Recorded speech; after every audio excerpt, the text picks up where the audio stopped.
అవునమ్మాయి గారు, ఈ సీర నగలేటి? అమ్మమ్మ బీరువాలో కనిపిస్తే పెట్టుకుంటున్నాను. ఎలా ఉన్నాను? సూపర్, అదిరిపోయారు. తలుపులో నువ్వు కొంచెం రైటు. అది ఇదిగా ఒక్క నిమిషం ఉండవా. ఇదిగా ఫోటోలో సెంట పడదు. ఓహో, పెద్దయ్యా మీసం ఇది కరెక్ట్. ఇదిగా నూకాలు పైన ఆవిడ గారు డెకరేషన్ పూర్తయిపోతే కిందికి రమ్మను, ఇక్కడ వెయిటింగ్.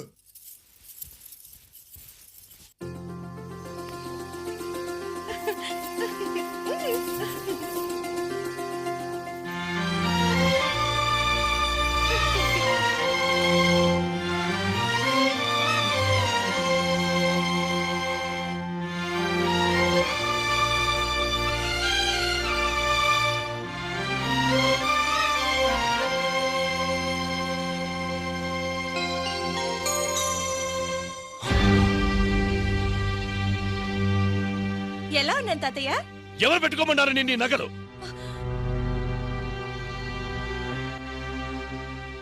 ఈ దిక్కుమాలిన చీలలు నగలు ఇంట్లో ఉండటానికి వీల్లేదని చెప్పాను. తీసి అవతల పారేయండి, లేదా తగలబెట్టేయండి.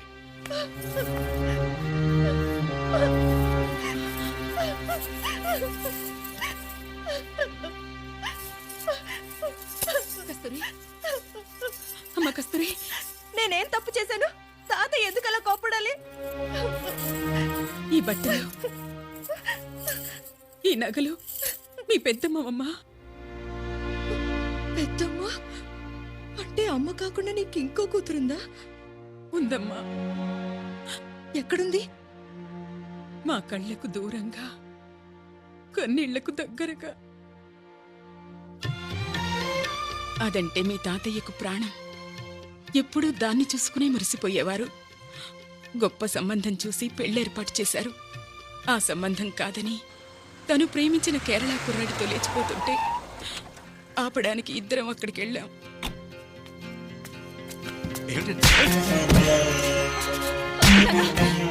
నిన్ను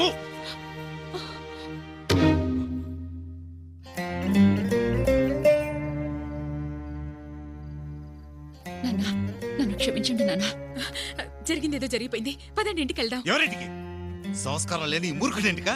అయ్యో, జరిగిందేదో తెలుసుకోకుండా అలగా వాళ్ళగా నన్ను కొడతాడా? అయ్యో అది కదా సరస్వతి, నా భార్యగా ఉంటావో ఈయన కూతురుగా ఉంటావో నువ్వే తెలుసుకో.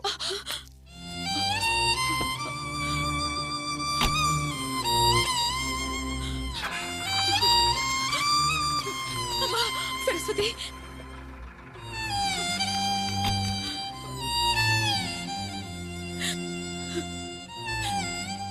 అలా మీ పెద్దమ్మ మాకు దూరమైంది. కూతురి మీద ప్రేమని అల్లుడి మీద కోపంగా మార్చుకుని బ్రతుకుతున్నారు మీ తాతయ్య. కన్న కూతుర్ని కళ్ళారా చూసుకోలేక కడుపు కోత పెడుతున్నా కన్నీళ్లలో కూతుర్ని చూసుకుంటూ కాలం గడుపుతున్నానమ్మా నేను.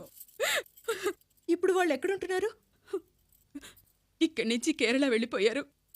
వాళ్ళని ఎలాగైనా తీసుకొస్తానని చెప్పి పోయినేడాది సింహాద్రి వెళ్ళాడు. వస్తున్నారని ఫోన్ కూడా చేశాడు. కానీ ఆఖరి క్షణంలో ఆగిపోయారు.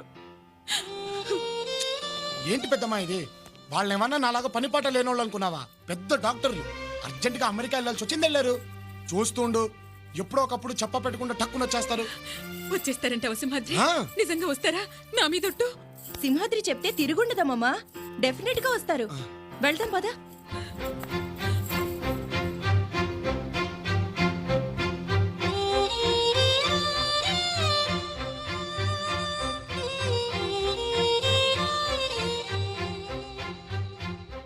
వాళ్ళు రారని తెలిసి కూడా ఎంతకాలం ఇలా అబద్ధాలు చెప్తావు? రే తలుపులు, ఈ ప్రపంచంలో కష్టమైనవి రెండే రెండురా. ఒకటి నిజం చెప్పడం, రెండవది విని తట్టుకోవడం. నేను నిజం చెప్పినా విని తట్టుకోగలిగే శక్తి వాళ్ళకి లేదురా. మరి ఇంకెన్నాళ్ళు ఇలాగా? తెలీదు.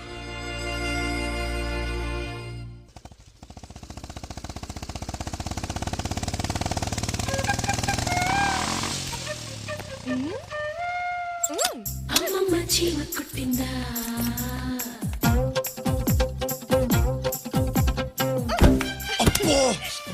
యా ఏమైంది ఏ, అది పెద్దకి జ్యూస్ కోసం. తెలుసు, మేం తీసుకెళ్తుంది కూడా పెద్దయ్య కోసమే, జ్యూస్ కోసమే.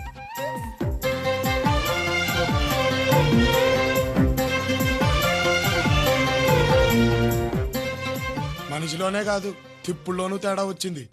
అబ్బో అమ్మమ్మ చీమ కుట్టిందా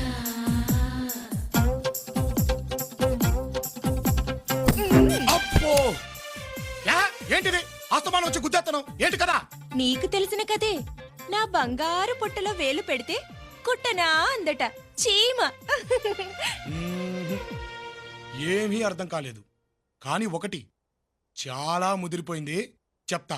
అమ్మో భూమండలం బద్దలైపోయిందిరా బాబోయ్. అబ్బో చీమ చీమ చీ చీమ చీమ చీ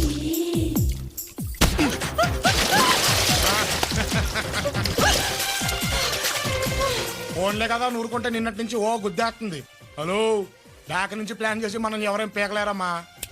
ఏదైనా ఫేస్ టు ఫేసే.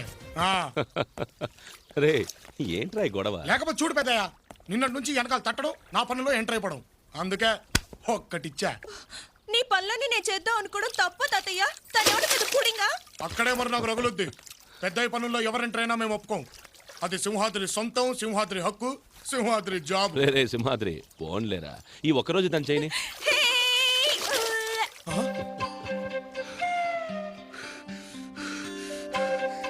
అంటే నువ్వు కూడా సపోర్టింగ్ ఆ సైడే ఇచ్చేస్తున్నావా? అంతేలే, ఎంతైనా మనవరాలు కదా, పత్తాస్ ఆ సైడే ఉంటుంది.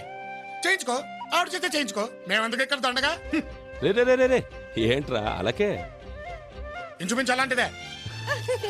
దెయ్యం రాక్షసి పెద్దమ్మోయ్, ఈ తాత మనవరాలు కలిసి నా పోస్టింగ్ ఫిట్టింగ్ కట్టేశారు. నేను ఇంక ఇంట్లో ఉండను. సింహాద్రి ఆగరా. ఉండనంతే. ఇదిగో పెద్దయ్య, భోజనం చేసిన తర్వాత మందులు వేసుకోవడం మర్చిపోకు. అరగంటకి బీపీ టాబ్లెట్ కూడా వేసుకో. అయినా నేను ఎవరిని చెప్పడానికి, నీ మనవరాలు ఉందిగా, చూసుకోండి. మీరు చూసుకోండి. రే రే ఆగరా. అయిపోయింది, ఈ ఇంటికి నాకు రుణం తీరిపోయింది. నేను రాను. ఆ దేవుడు వచ్చి పిలిచినా సరే మళ్ళీ ఈ జన్మలో సాయంత్రం వరకు ఇంట్లో అడుగు పెడితే ఒట్టు చేయించుకో. రే రే నన్ను చూడకుండా అంతకు మించి ఉండడం నీ వల్ల ఎక్కడ అవుతుందిరా? అసలు ఏమైంది? ఇక తాతయ్య పనులన్నీ నేనే చేస్తానమ్మమ్మ. సింహాద్రిని పనిలోంచి తీసేద్దాం. వాడిని పనిలోంచి తీసేయడం ఏంటి? అది కాదమ్మమ్మ, ఇప్పుడు నువ్వుండగా తాతయ్య పనులు చేస్తే బాగుంటుందా? బాగుండదు. అమ్మ ఉండగా నాన్న పనులు చేస్తే బాగుంటుందా? బాగుండదు. అలాగే నేనుండగా సింహాద్రి పనులు చేస్తే బాగుంటుందా? హ్మ్?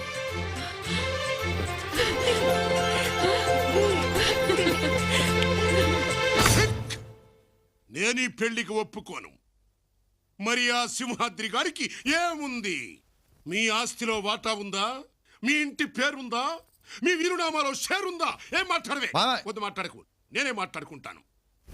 కారణ జన్ముల చేత కాళ్ళు గడిగించుకునేంత సూర్యుడా, వీరుడా, ధీరుడా, పిత్రుడా, పుత్రుడా, ఈ ఇంటికి దత్తుడా అని పెంగళం వారి దర్బారు ప్రశ్నిస్తోంది. ఎంత మంచి మాట అన్నారు బావగారు. ఇంతకాలం నాకు రాని ఆలోచన మీకొచ్చింది. మరి సింహాద్రిని వెంటనే దత్త చేసుకుంటా. ఆ! యా!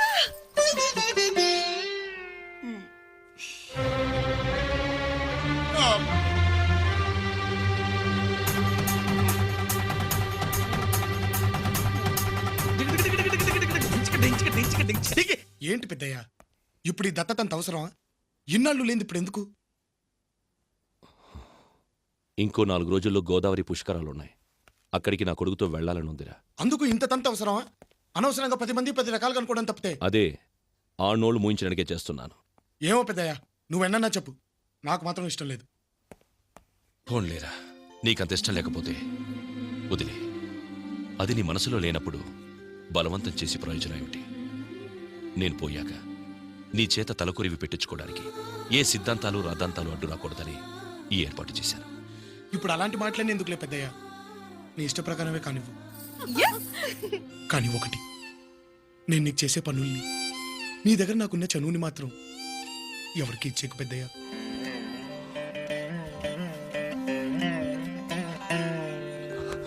పెద్దయ్య, అమ్మాయి గారు, పనిలో పని పెద్దయ్య గారు మీ పెళ్లి సంగతి కూడా మాట్లాడాల్సింది. ఇంకా తనతో మాట్లాడేదేంటి? ఇప్పుడు నాకు వరసైనడు.